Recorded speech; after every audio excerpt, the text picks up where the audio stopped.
Welcome students to 5 with Feke and Frayer. My name is Feke and this is a video where we will develop our vocabulary using the Frayer Model. Varmt välkomna och god förmiddag, kära elever.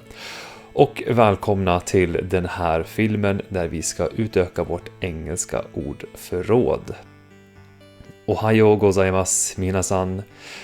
この英語の単語を学ぶレッスンへようこそ。Today's word is affect. Welcome.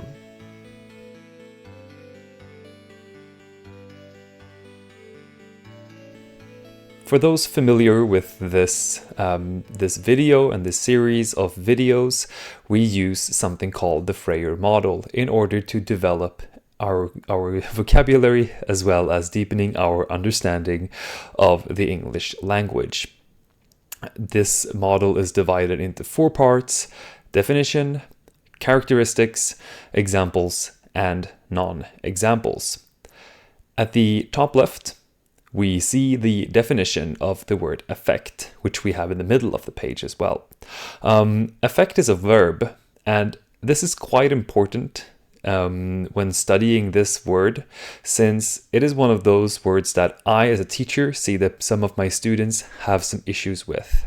And to begin with, understanding that affect is a verb really helps to gather how to use it. And looking at Oxford languages, we can see that the definition of the word affect means to have an effect on, make a difference to.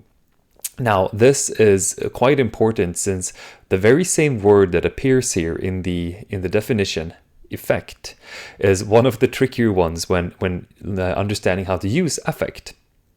We'll come to that in a short bit.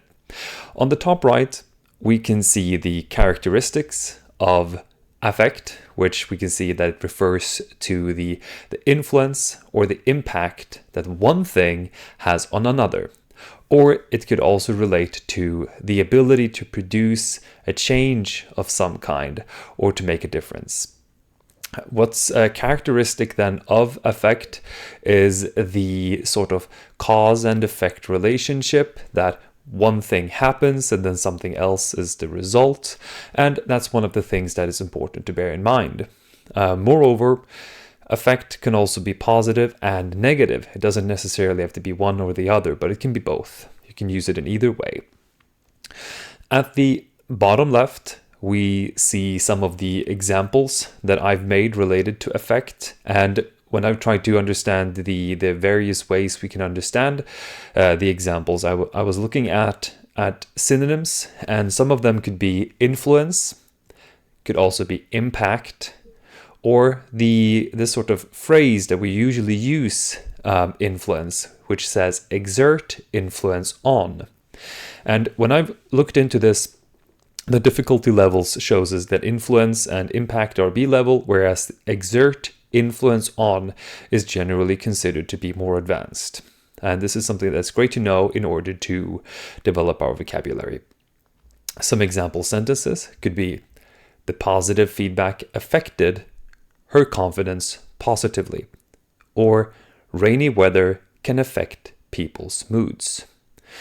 And finally, we see non-examples to be unaffected, could be an opposite to affect, or avoid or remain. Now, here's the crux of it all. Affect is usually confused with effect, since they both are homophones, they sound alike. But we can learn that affect is the verb, the things you do, whereas effect is the noun. It describes then an object that has been affected. And that's how they sort of mesh together. Students, can you come up with other example sentences or opposites or synonyms to the word affect? Go ahead and share them. I always look forward to your reactions. And if you have Frayer models of your own, please share them as well in the comments below. If you have any words you want me to delve into, please go ahead and let me know. And thank you so much for watching this video. Have a lovely day and see you next time.